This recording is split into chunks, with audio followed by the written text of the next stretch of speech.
listening to Over the Oxer podcast with Tracey Cole for all things to do with the mind for equestrians.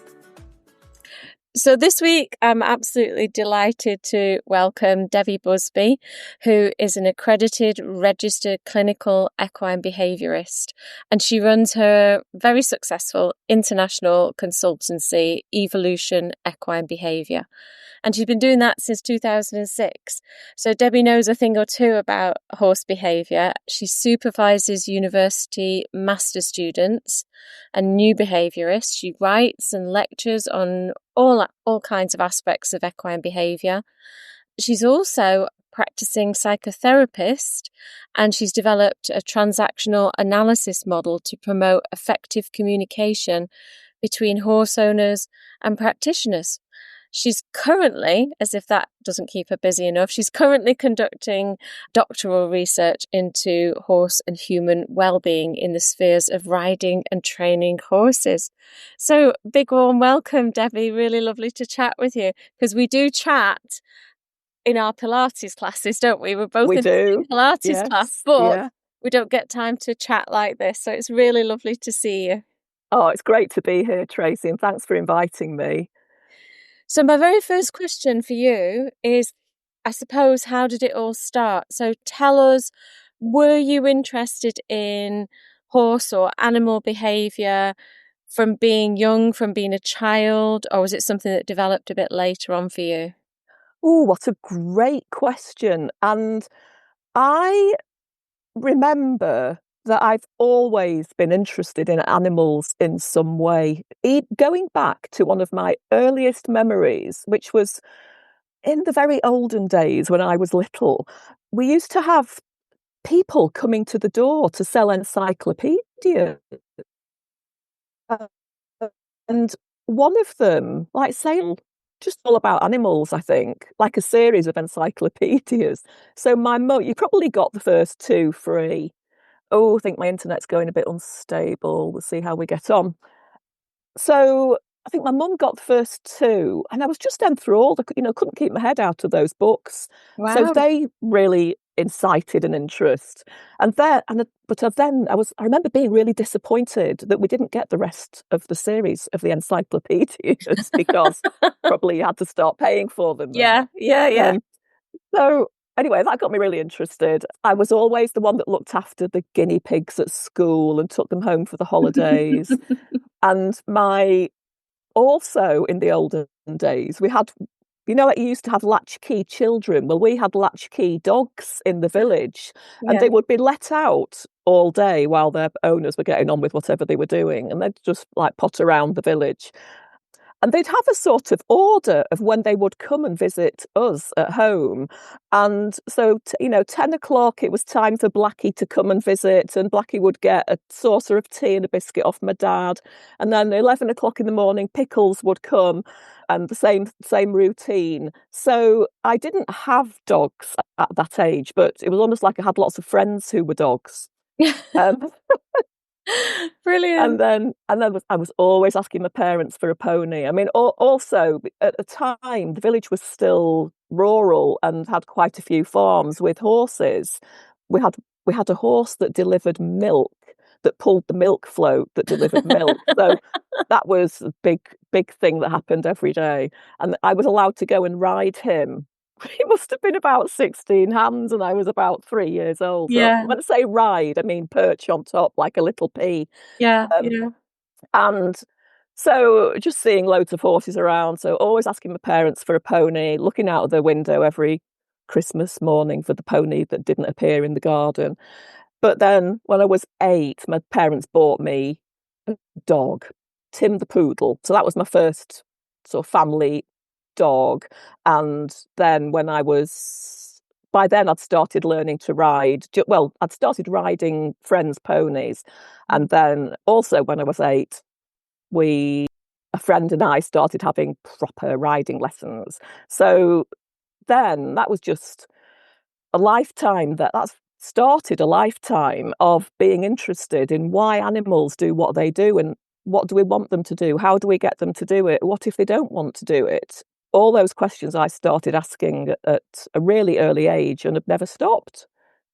So that's how I got into animals. Yeah. Yeah. And you're not only an equine behaviourist, you also look at dogs as well, don't you? Mm, So I find that quite curious. I know a lot of horse owners have dogs and so on, but when you think of it from a behavioural point of view, you've got a prey and you've got a predator there. So is yes. that done consciously, or you just have a love of the both of them? It was a love of the both of them, but it's like I started off, dogs have always, I mean, before I started doing equine behaviour, I competed, taught, trained horses, taught riders. So my life, sort of professional life or semi-professional life, because I usually had a day job on the side as well, was all about horses, and dogs were my friends and companions that lived Mm. with me. But, so the first part of my animal behaviour training was in horses. My first course that I did, proper course that I did, was equine behaviour, and that was the aim all the time. Then I wanted to get this, sort of highest level professional accreditation, which at the time was being a full member of the Association of Pet Behaviour Counsellors. And that's a bit of a weird thing that it's called. We call it Mm. pet behaviour counsellors. And then there's this thing of, well, some people say horses are pets, some people say they're not. But anyway, equine behaviourists fell under that umbrella. And I wanted to be accredited at the highest level. So I didn't have to do, but you had to do some sort of postgraduate qualification. So I chose to do applied animal behaviour and welfare. That was a master's, an MSc at Newcastle University at the time. So the main species that you studied for that master's was dogs. So I kind of specialised in equine on that master's, but you couldn't help but learn all about dog behaviour as well. Yeah. And so it just made sense to me then to start professionally in dog behaviour, because at the time I lived on the edge. So I lived somewhere where if you went one way, you had all of Cheshire, all the horsey people Yeah. in one direction, but in the other way was the whole of the Greater Manchester conurbation with hundreds of thousands of dog owners. So even from a business sense, it sounded like a sensible thing to do, to sort of open my market up to Yeah. those dog owners as well.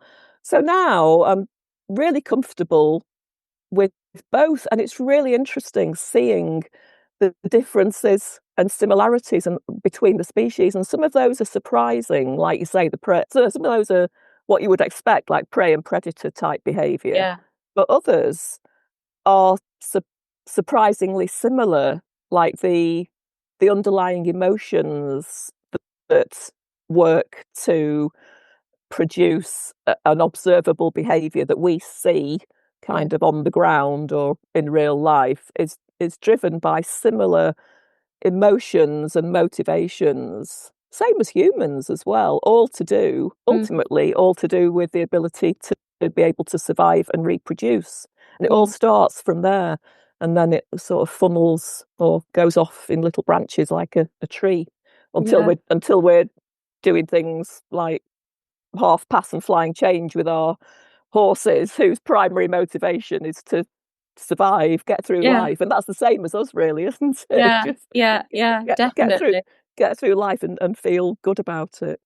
That reminds me of your book. You've got a book out, haven't you? I've got the Yes. title here, Equine Behaviour in Practice. Yeah. And because I think it's the first chapter is called something like The Thin Veneer of Equine Evolution, which Yes. I just love that. I love the thin veneer. Can you tell us a Yeah. bit more about that? Yeah. Oh, I can. And thanks for asking that question, because it's something I like to bend people's ear about when I can. But it's actually the thin veneer of domestication. Okay. Yeah. So, and that's because different animals that we label as domesticated, like cats, dogs, horses, cattle, they didn't start off being our domesticated helpers. So there had to be a historical trajectory kind of anthropological or anthrozoological trajectory of how it came to happen that those completely wild animals ended up being able, in the horse's case, to stay on their own in a field or live in a stable or travel in a trailer or and be ridden. And for dogs, that trajectory was quite sort of affiliative. Dogs, it was a sort of a two-way effect of dogs got a lot from us, including friendliness and relationship and that sort of thing. And we got a lot from dogs. They could start to be early warning signals for anybody coming to a camp, or what else could they do? But they could be our hunting partners, that kind of thing. And that was all that was like a partnership, and that's interesting because that's how we want to see our relationship with our horse, isn't it, as a partnership? But the original domestication for horses didn't happen in the same way. So I can't remember what order these things happened in, but pretty sure the first thing that happened was that we hunted them for meat. So humans became a dangerous, threatening predator.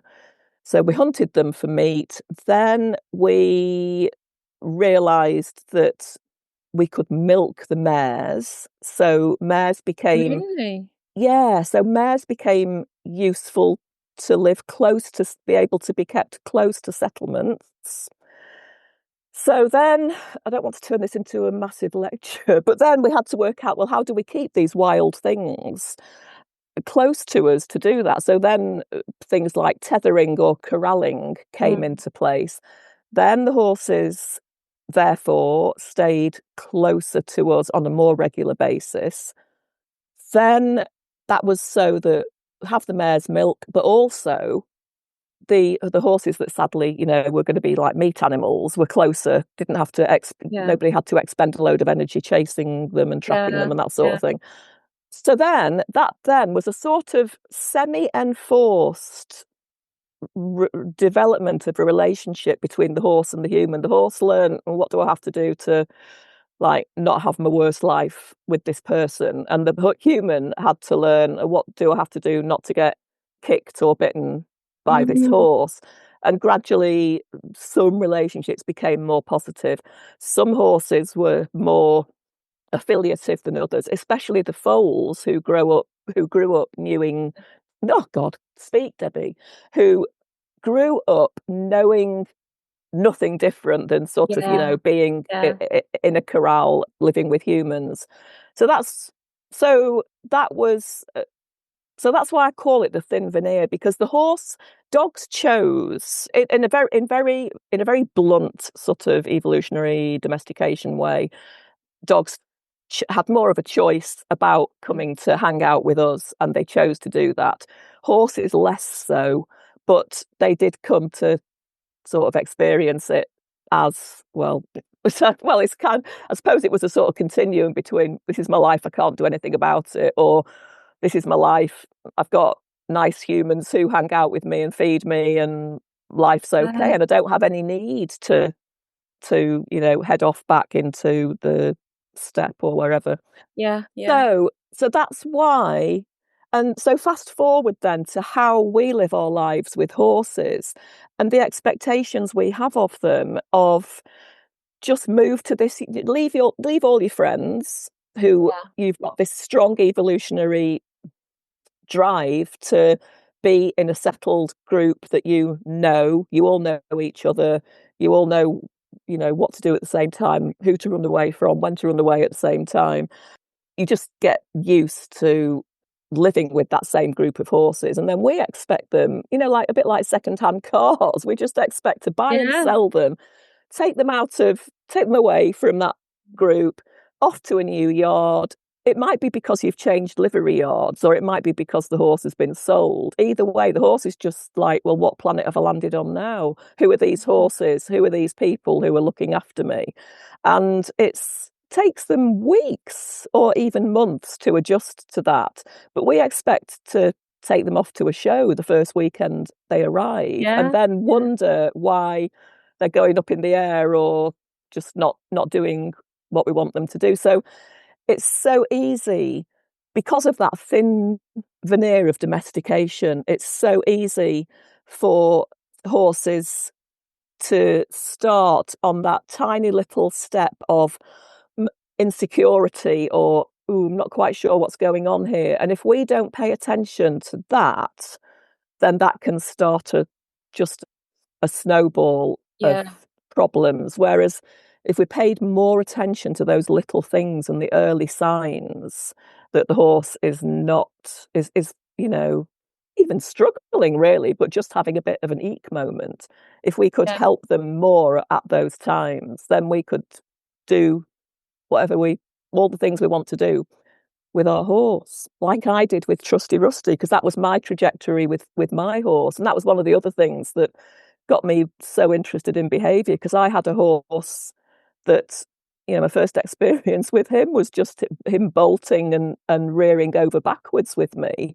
At the time, I thought, I could have, when I was there, sat in the corner of the stable, sobbing, thinking, "Oh, don't want to sell. I love him already. I don't want to Yeah. sell Yeah. him. What am I going to do?" Anyway, thankfully, I got the right help, found help, and to cut a long story short, he turned into, the dream pony. We went from strength to strength, did every discipline you could imagine, had a fantastic life together. So that was because I was taught to listen to the tiny little signs. Yeah. Yeah. Yeah. Yeah. Because, we were talking before we started recording, weren't we, that lots of people don't realise that you can call in an equine behaviourist Mm, anytime, just like you would a vet or a farrier or a physio or something if something yes. physical was going wrong. You can call in the equine behaviourist to help you and support you through this and give you exercises and so on. So what does an equine behaviourist actually do then? That's a good question. And sometimes, it's so interesting because I think, gosh, when I get phone calls, I think I really do need to get that message out a bit more about what we do and what we don't do. Because one thing I'm not is a trainer. I know how to train, obviously, because that was my job even before I became a behaviourist. But there are, if you want somebody to train you to do, you know, medium dressage or go show jumping or anything like that, that's, there are coaches and instructors to do that. Yeah. So the way I sort of split the two apart is that I say a trainer is somebody who helps you when you want to do something with your horse, you want to learn to do XYZ that you can't already do, or that you want to refine, then that's where a trainer or a coach comes in. And on the other hand, a behaviourist comes in when when things are problematic. So when your horse is doing things that you don't want them to do and you don't know, and it's getting worse and you don't know how to fix it, and Yeah.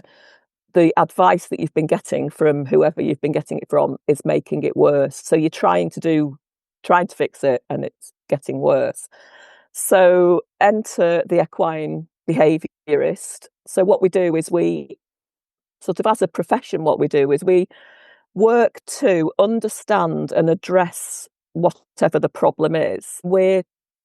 There's a very strong scientific base to it. So we use a variety of scientific sources like animal behaviour science, animal welfare science, psychology, biology. But importantly, we also add to that mix our own knowledge and our own experience. Mm. So my role involves then investigating the root cause of whatever the unwanted behaviour is, or the behaviour that's causing concern, because what a lot of people do is try to treat just the symptom. So, can I think of an example? I'm thinking of, a horse who plants, a horse who won't go off the yard, for example, or who plants Yeah. a few yards after they've got off the yard. And they might go out with another horse and try to get a lead, which is Yeah. that's not it's not the worst idea, and it's part of what we would call a behaviour modification plan. But Yeah. other people might think, oh, stick some spurs on, or just kick them more, or use my whip. Yeah.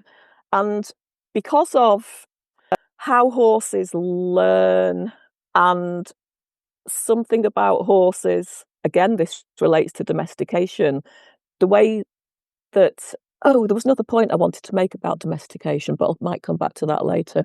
But, horses are, in a sense, horses are easy to bully. If you think of how the damage, we know the damage they can do when things go wrong. And for example, I think vets is the profession that's got the highest proportion of injuries where people end up hospitalised. And, other people who aren't vets end up, we all know somebody who's been Yeah. hospitalised, and Yeah. they talk about it. It's described as, my horse put me in hospital. Well, actually, the situation that you set up put you in hospital. Mm. I remember, I don't know if it happens so much now, but I remember when I used to event, actually the same. I used to event, and I also used to go and watch motorcycle racing, and you always saw a greater proportion of people in wheelchairs at both those events because of injuries that they'd Yeah. had doing their sport, Yeah. which I suppose, which even again, safety. I know that you can think, well, that wasn't to do with behaviour; that was an accident. But there's a big link between safety, and I used to just go off herring around them, not thinking of any risk at all. But there was. So there is, and when Trusty Rusty arrived, and he was a rearer. There's a sort of meme, isn't there, if that's the right word, in the horse world of, just never ever buy or keep a horse that rears. It's supposedly the worst thing Yeah. that a horse can do. Well, I don't believe that, but I've gone off on such a massive tangent now that I forgot where this started. Oh, about what does a behaviourist do? So, and the link between safety, that safety is an important aspect that we often forget. We think we've got to do these things with our horses, like ride a horse that rears, or do other dangerous things because of a horse's behaviour problem. And in fact, we don't have to do them. There are easy ways to resolve behaviour problems if you try, instead of trying to stop the horse displaying the behaviour that's problematic to you, if we look back to what was the root cause of that behaviour, how did that behaviour start, might have come on over time, or it might have been a single event that caused the horse to see something as problematic, and then use the wonders of science and scientific knowledge, plus our own. It's not just science. I've got this thing about people saying it's all about science, because it isn't. Because the other, just as important, is the relational aspect with your horse, and the feel that you develop as somebody who communicates regularly with horses, which we all do. Our horses are communicating with us all the time, or trying to, and we're trying to communicate the right thing to our horse. So look for Yeah. the root cause, develop a tailored behaviour modification plan that supports that horse's well-being and achieves the owner's goals, and work through that plan with the owner to get to where the owner wants to get to. But an important point about that is that those two things have got to align. The well-being of the horse and Yeah. the owner, actually, and the owner's goals have got to match up. So there's sometimes conversations to be had about expectations and Yeah. managing those expectations. And it's a bit, every case is like detective work, like every case is different. And so, yeah, the aim is always to understand what started the problem off, what's keeping it going now, and how I can help. And just one other thing is that so I realise I'm wittering on. You might want to ask other questions. No, keep going, keep Oh, going. right. That's Okay. fascinating. An important point about what we call problem behaviour is that it's a problem to us. Whatever the horse is doing is a problem to us. But for the horse, it's often normal, natural. even instinctive physiological behaviour that they're expressing in order to try and either get further away from something that's worrying them or get closer to something that's attracted them or makes them feel Yeah. secure.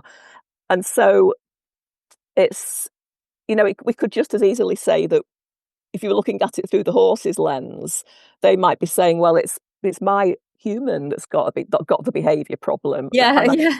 I wish I had a human behaviourist to Yeah. help me with my human's behaviour. And in a sense, that's what I do. And because of my psychotherapy work as well, so I do a fair bit of work with, directly with people without going through their animals. So I can do both of those things to help the horse with their human's behaviour and help the person with their horse's behaviour. I love Yeah, that was a long-winded reply. no, because well, it's a long reply because you do a lot, basically. Mm. And I suppose no 2 days are the same. What kind of problems do people come to you with for their horses? Yeah, that's a good question. So it's a wide range, really. I mean, I might be called out to help a horse who's struggling to load into a trailer, or a horse who won't be tacked up or becomes aggressive, Mm, biting or kicking out during grooming or tacking up. They might buck, they might rear, they might show separation anxiety, they might have become very aggressive, they might not want to be caught. yeah. Um, what else? A lot of them are which I haven't developed a better word for yet, but it's kind of general unhandleability is what I call Mhm. it. So it Yeah. is, a horse that can't lead calmly, or a horse that fidgets when they're tied up and being groomed, which again brings in the human side, because for some people that's not a problem at all, but for other people it prevents them going further and getting on their horse and riding. Yeah. And then lots of problems because of what I said before about horses, how problematic it is for a horse to be just, whisked away from one yard and plonked on another. A lot of problems to do with horses not wanting to leave the yard, horses planting, horses not wanting to go in the arena, or horses, once they're in the arena, just turning themselves inside out and not being able to settle and work. Yeah. So those Yeah. sorts of things, yeah. Gosh, that's a lot, isn't Yeah. it? That is It quite a is. lot. And Yeah. it must be quite Yeah. difficult to assess sometimes the absolute root cause of it. Or do you have a Mm. model that you might not get the specific for that horse, but you can make a very educated guess at what the root was?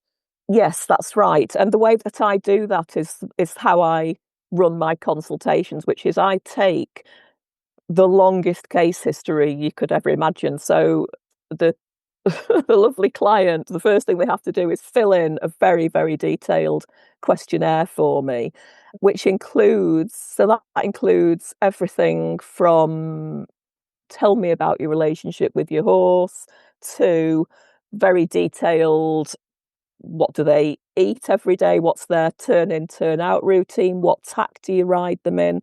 What work do you do with them? What do you see? What observations do you have? So if hopefully they do get turned out, but not all horses do, of course. What do you see them doing when they're living their own life in the field? Do Yeah. you see Yeah. them interacting with other horses, uh, grazing, browsing, rolling, trotting, running, having that, mad 5-minute gallop round, Yeah. that sort of thing. Yeah. So that just gives me a really, really deep picture of the horse's life and the horse's personality, I suppose, and the how the owner experiences that problem. And also, another important bit that I ask them is things like, when did the problem start? Give me Tell me what describe the first time that the problem happened, tell me what happened.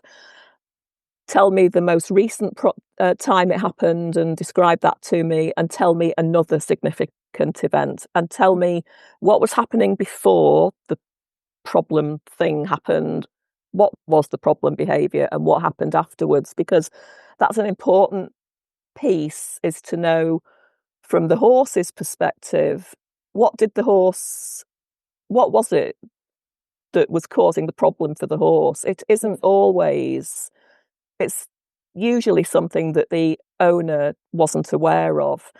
And then another important thing is, what is the consequence for the horse? So what happened? The horse did the thing that was the problem for the owner. What was the consequence? So for example, if a horse, say, well, this is a good example, I think, because if we think of booking, so say a horse was working in the arena and then started booking, and the rider just got stronger, or gave it some smacks on the bum. Yeah. Then from the horse's point of view, what happens? What if that horse was booking because they had just experienced a bit of soreness or something, they'd had a twinge, and they booked because of that, and the owner interpreted it as the horse being naughty. They gave the horse a smack. So then the horse learns, well, every time I book, I get smacked. And so, with some horses, that will be enough. That will stop them booking. But that's an example of treating the symptom and not the problem, because the horse will think, oh, well, not, the horse will not cognitively think in the way that we do, but because we can't get into their brains and know that whether they do think the same way as us or not. But the horse learns that something not good happens when they book. And so for some horses, that will stop them booking. But what you haven't done, if that horse was twingy or sore, you haven't addressed that. And that could be something that could develop into some worse kind of injury or physical dysfunction. So then what happens is that horse, so then in that situation, the owner doesn't even realise they've got a problem, because they've done what all of us were probably taught to do when we were little, and so then the horse just sort of carries on working as the rider wants them to do. But some horses will not respond like that. Some horses will get worse. They'll think, well, I don't like that whippy thing that's hurting me. I'm going to book more, or I'm going to bolt. Or after a few times of that happening, they're going to think, oh, I know what happens when I go in that arena, so I'm just not going to go there. And that's when you get situations like horses not wanting to go in the arena, and the owner will say, I've got no idea why he doesn't want to do that. But from me taking that case history, I'll see exactly straight away that was the problem. So that's what I'd get from the case history questionnaire, and then I'll go and do a visit, of course, and ask a load more questions and talk to the owner, see them doing things, what they generally do with their horse. But importantly, from an ethical point of view, it's important that I don't ask the owner to put the horse in a situation that's going to cause poor welfare for the horse. So I don't want to watch them doing a bit of work and building up to the horse booking, because that would show that the horse was in a poor mental state just at that moment, or they might even be in pain. And I can usually see, before the point where the horse books, I can usually see that the things I was talking about before, which are those subtle signs of tension or discomfort or unsettledness, that most riders would think, oh, I'm just going to ride through that. But it's important to listen to those things. So is that all right for that? For that question? That's really good. That gives me a really good insight Right. how detailed it is.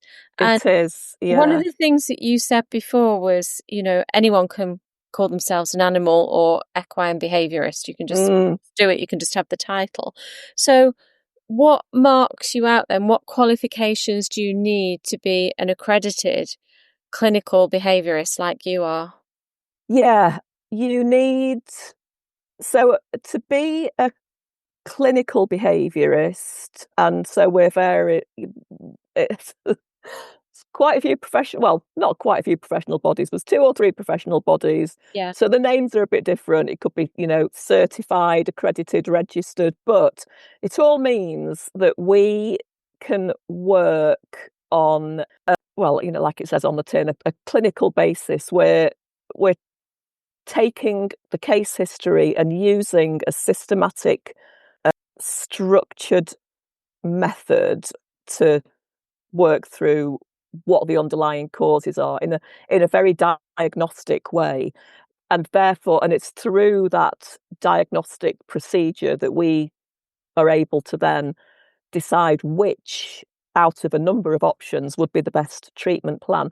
And I know I'm sort of waffling a bit before I get to the qualifications bit, but the other important point about clinical behaviourists who are on one or more of these professional body registers is that we always get vet referrals. So we always work closely with vets. Yeah. So if somebody asks us to help with their horse's behaviour, we ask them who their vet is and we contact the vet and say, almost like get consent to work with their client on a client's horse on a behavioural basis, because it is legally, vets are responsible for the well-being of their patient, the horse, the welfare and the well-being, and that is not just the physical welfare, it's the mental welfare and well-being as well, and that's the area that behaviourists are working in. Yeah. And that, another little tangent, is like the example that I gave before, especially with horses, because of what we do with them, there are quite often pain is contributing to unwanted behaviour. So it's really important to know when to refer back Yeah. to that vet and when to get the vet involved. So what you need is a suitable undergraduate degree. So that could be equine science. Mine was human psychology, actually. Animal behaviour or zoology. Yeah. That's your undergraduate, and then you need a postgraduate qualification which relates to, so each of these bodies, these professional bodies have criteria for membership, which are knowledge and understanding criteria. And then, so that's what you know and how you understand it. And then there are also what we call performance criteria, which are how you go about applying your knowledge in your clinical practice.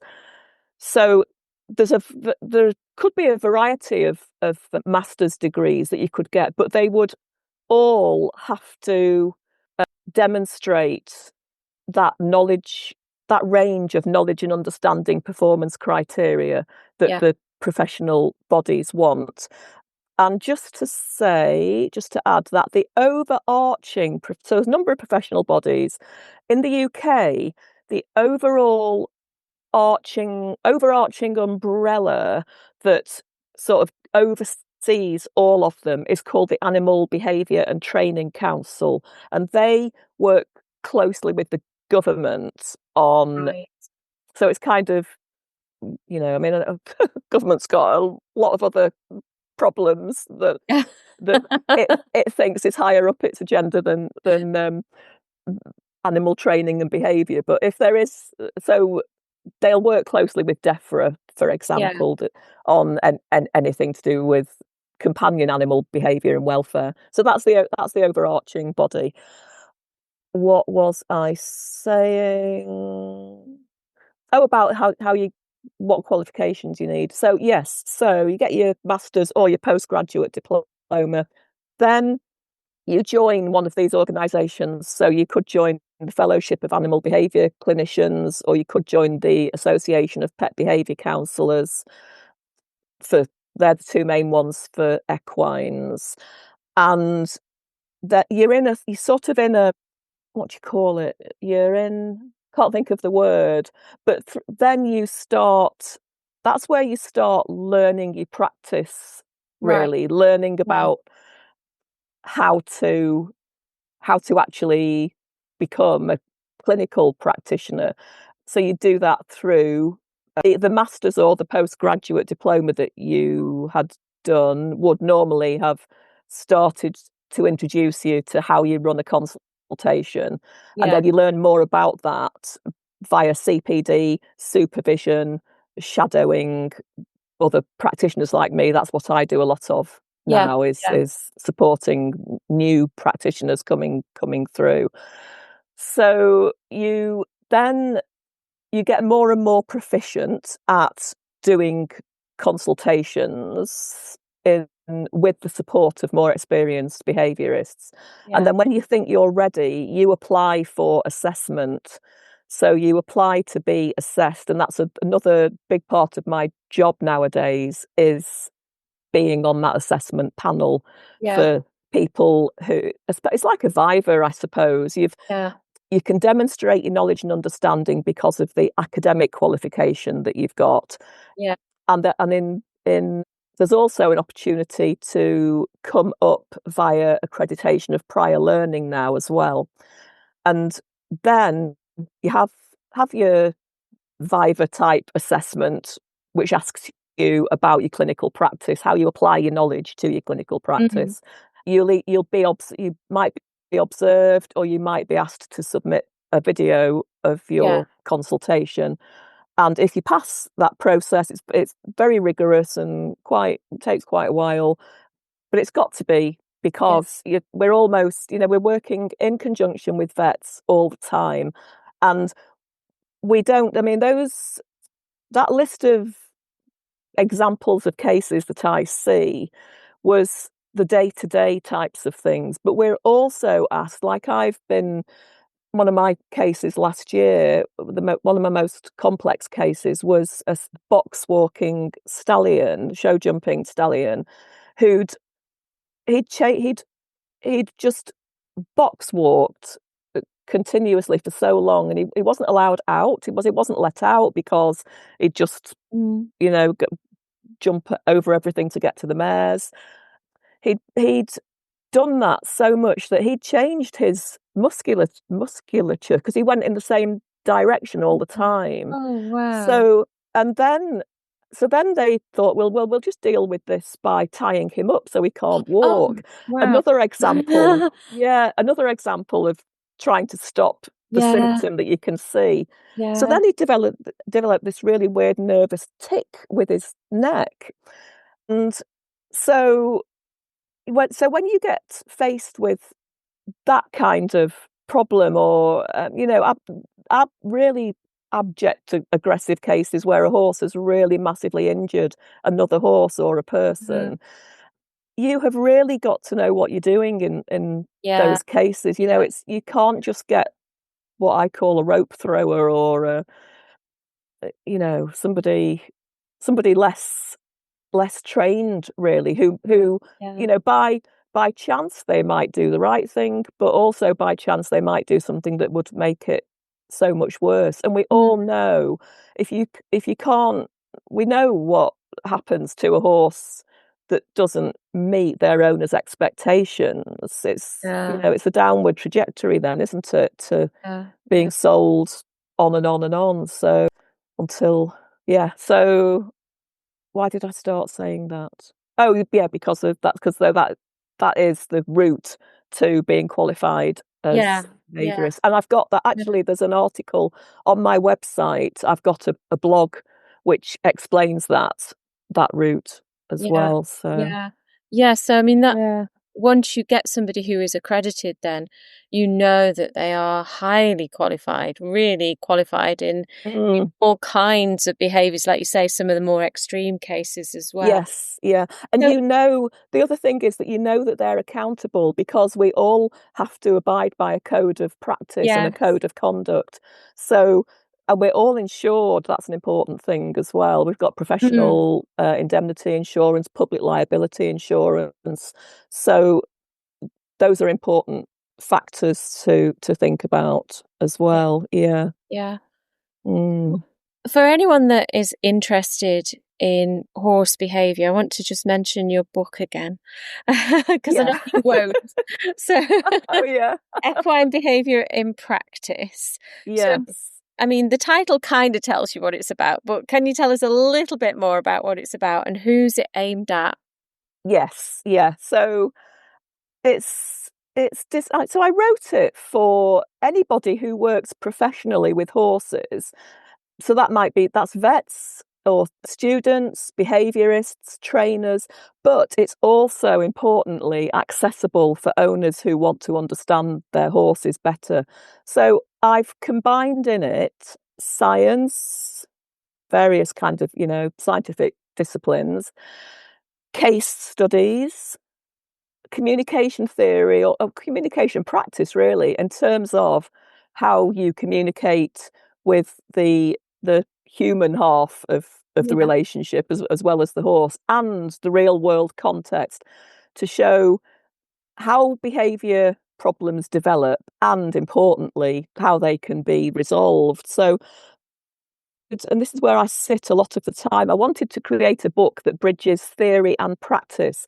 So it's something that reflects really the lived complexity of Mm, equine behaviour, the difficulties that we don't always realise on both sides, really, I suppose, about, the fish out of water aspect yeah. of the horse's day-to-day life, but also the difficulties that owners have that they don't sometimes even don't want to speak up about or don't do anything about because they don't know that there is something they can do about it.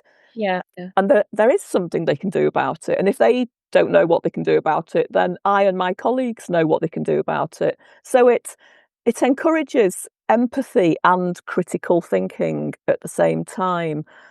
And I think for equine students on a range of courses like equine science or equine vet students, it gives you a head start in acing any behaviour modules that you might have or assessments or assignments. And especially for anybody working towards professional assessment as an equine behaviourist, I want it to serve as a manual for the essential knowledge and understanding, plus, importantly, the clinical skills that you need to run an effective behaviour consultation. So I was delighted that Taylor and Francis accepted my proposal for it, and now it's out there on the shelves. Yay. Yeah, And it feels good. we can get it at Amazon and all those good places. Yes, you can. You can see Okay. how fantastic I am at pushing my own book, can't you? Yes, it's available at all good booksellers and directly from Taylor and Francis and Routledge. Probably it's on Routledge's website under the Taylor and Francis banner. So Super. yes, that's where it can So be obtained. I'll put a link down in the description box as well. Great, thanks. And where can we find you on the internet? Where can we find you on socials? All that kind of good stuff. Gosh, right. So my website is called Evolution Equine Behaviour. My Facebook page is also called something like Evolution Equine Behaviour, Debbie Busby, Clinical Equine Behaviourist, something Okay. close to that. I'll find it. I'll put it in the description box. on on my sadly ignored Instagram. I mean, I'm the one that ignores it, not other people. So I post on Instagram very rarely, but I do have an Instagram account, which is something else, something like equine, might be Debbie Busby Equine Behaviour. I've got a group, private Facebook group, free, which anybody's welcome to join, and that's called Alien in My Stable. And I called it that because I just have so many times when owners have said to me, and actually I had this same experience as well with my horse, of saying, I don't know who that thing is in my stable. You know, I expected a horse that I could hang out with, groom, tack up, go off and do all the things I want to do. And I've got something in there that I don't understand and I don't know what to do with. It's like having an alien in my stable. So that's why I called it that. I think those are all my socials. They're Okay. the main ones anyway, Yeah. and the Yeah. website. Yeah. Yeah. Lovely. I will put those all in the description box. Thanks ever so much, Super. Deb. That has been really, really informative. Oh, Really great. You're enjoyed welcome. that. Thanks so much. Take care. Fantastic. Thanks, Tracey.